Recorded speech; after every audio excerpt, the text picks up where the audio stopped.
Good evening, and thank you for joining us for Denver 7 News at 6 this Monday. I'm Ann Trujillo. And I'm Shannon Ogden. Tonight, the Denver City Council expected to vote on a zoning ordinance making safe outdoor spaces permanent. Now, you'll recall these spaces began as a pandemic solution to support unhoused people. Well, now the city plans to permit these camps the same way they do the tiny home villages. Denver 7's Russell Haythorne spoke with advocates on both sides of the issue about whether these specific areas in Denver should be used as sanctioned campsites. There's some needles. At this unsanctioned homeless encampment at Mississippi and Santa Fe, Craig Arfston with Citizens for a Safe and Clean Denver points out the dangers. This is not compassion to say this is okay. Nor does Arfston's group believe these sponsored safe outdoor spaces are compassionate.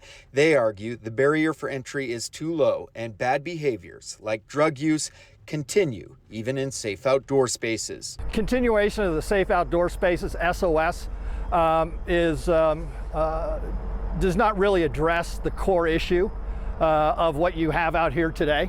The core issue is drug addiction and mental illness. And there's very little accountability from the organizations that run the SOS sites. Arfston argues housing first models never work. The group believes you must first prioritize getting people help. In Alberta, Canada, they have a model up there. It's called recovery communities, and those communities house between 65 and 125 individuals, men, women, and mentally ill.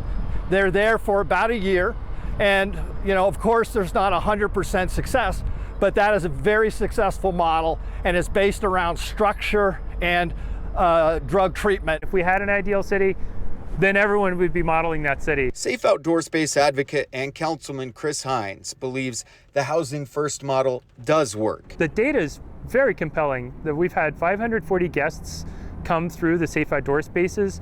180 of them have found permanent housing. The council voting today to expand temporary managed communities to include safe outdoor spaces, safe parking spaces, and more tiny home villages, which would be permanent under a new ordinance in Denver. Not that people stay in them permanently, but that it's a permanent option for people to temporarily use as they move up the spectrum of homelessness into housing. Never seen so many people wanting to help you. It has given us an opportunity to serve more people. So we've actually expanded by 10 units at this space. Both mayoral candidates have said homelessness will be a top priority. The future of the city rides on that person, whether it's Mike or Kelly. Russell Haythorne, Denver 7.